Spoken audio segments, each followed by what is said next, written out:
Greetings and welcome to another masterclass. Today we are going to be dealing on trading with MetaTrader 5 and understanding lot size. If you like this kind of content, please subscribe and follow. Alright, so let's head over to MetaTrader 5 app. As you can see, there are many currencies and trading pairs on the list, but if you don't find your choice, like me, I basically trade gold and BTC, so you can add them using the plus sign on top. Alright, so what is a trading pair?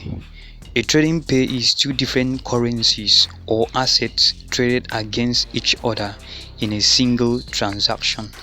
Example, gold here is expressed in terms of dollar price, so the value of gold as well as the value of dollar affects the market of this pair called XAU USD.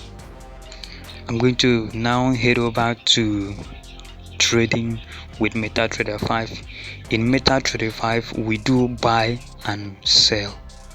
So buying and selling or trading in general in MetaTrader 5 is something simple and easy. For buy means that you expect the price to move up from that position of your entry.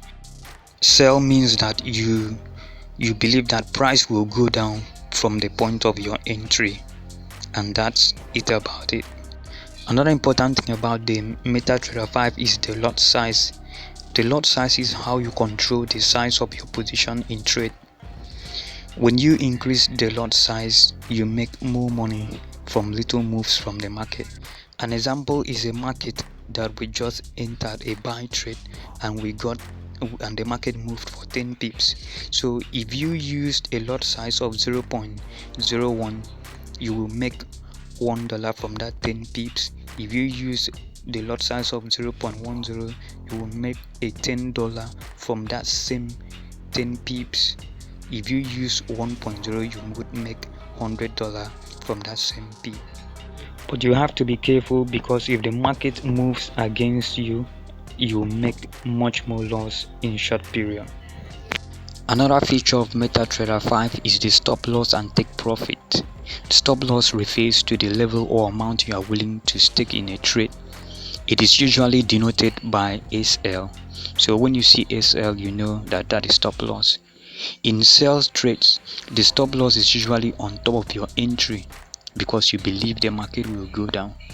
So you keep your stop loss above your entry. Alright, in buy trades, the stop loss is usually below the entry because you believe that the market will rise, as you can see in the diagram above. So all these things are necessary for risk management. So we'll now look at the take profit, which is usually denoted by TP. Take profit is usually the point you believe the market will reach. It is usually denoted by TP. When the market reaches your take profit point, it will automatically close the trade and keep your profits. In buy trades, the TP is usually above because you believe the market will rise up to that extent where the market closes and you take your profit.